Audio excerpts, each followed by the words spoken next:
we have got to talk about returns fraud. This is something that I kind of went down a rabbit hole. I should have been sleeping, but I went deep on Google and Reddit and all these other things.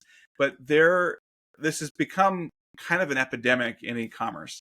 And basically what's happening is there are organized crime syndicates out there that will look around and find a retailer doing significant volume, and they will check their returns policies to kind of figure out how generous they are. And then when they pick somebody, they have a ring of folks who will all go and purchase products and then basically like return something else or just an empty box back to that retailer. The retailer will refund them because they want to be, friendly and customer focused. But basically what happens is they get their money back for purchasing that item. They take the item, they sell it on eBay or Facebook Marketplace or something like that. Sometimes they'll change the digital shipping label so that it goes somewhere else. So rather than it going back to the return center, they'll change it so that it goes to someone else's house, like someone they sold it to. And so there's a lot of stuff here where people have figured out how to exploit these things, and it is an enormous issue. So there was an article that came out that talked about one customer at PacSun returned 250 orders for $24,000. So this person ripped off PacSun for $24,000. And this was one instance. So they had a whole ring that was doing this. They wouldn't go into details about how much they had lost. They just said it was significant.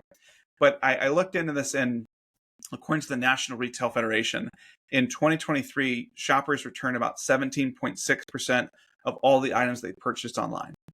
So, call it 1 in 5 things that you bought, you said you were going to return back. That was the equivalent of around $250 billion worth of merchandise.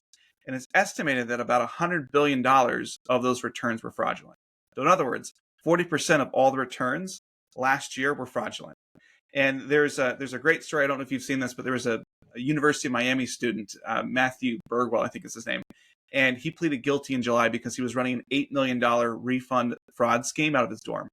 And so it's like this huge thing where it is this massive problem that's happening, and it could be nothing. And then these organized syndicates find your company and they fleece you for hundreds of thousands of dollars before they move on and you catch up.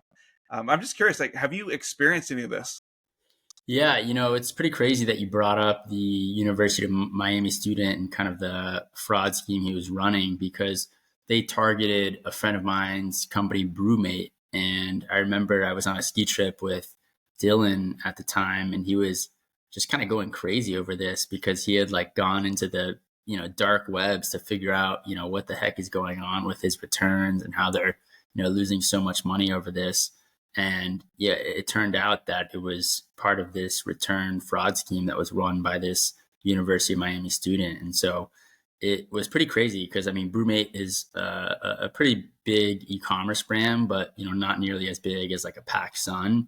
And so I think it was just shocking for me to see that, this is affecting a mid-sized Shopify brand, and that these crime groups, aren't even just going after the big box retailers and the big stores. They're going after, kind of the SMBs as well, which is pretty wild to see. So yeah, I mean, whenever I hear about like a student running some sort of like fraud or dicey business like this, it's like, look, if you had just like, put this energy into a real business, you would have been so much better off. And it's crazy how some people go astray like this. But yeah, Well, it seems I like just a assume that huge. anytime I hear about a student doing fraud, I assume that they're at the University of Michigan. Yeah. Yeah, or that. But yeah, it's crazy. I mean, I think it's a much bigger problem in e-commerce than people realize. And I don't even know off the top of my head any startups that are, focused on this problem, but it would seem like a pretty big opportunity. Yeah, so I actually just met a company a couple weeks ago called Deliverlytics that is trying to solve this problem. And basically, what they're doing is they are looking. The order comes in and it runs through their algorithm, and they're trying to find risky shipments. And so, because of their database of things going on in other e-commerce stores, because there's other pieces there, they're basically able to plug in and understand that, like, hey, this charge may be going to an address or may be going to an individual that's been flagged elsewhere. And so it's a way for you to kind of try to catch this before it happens, or try to catch it before it becomes a big deal. I think that it's good to see that there are tech solutions that are coming on board to try to solve this.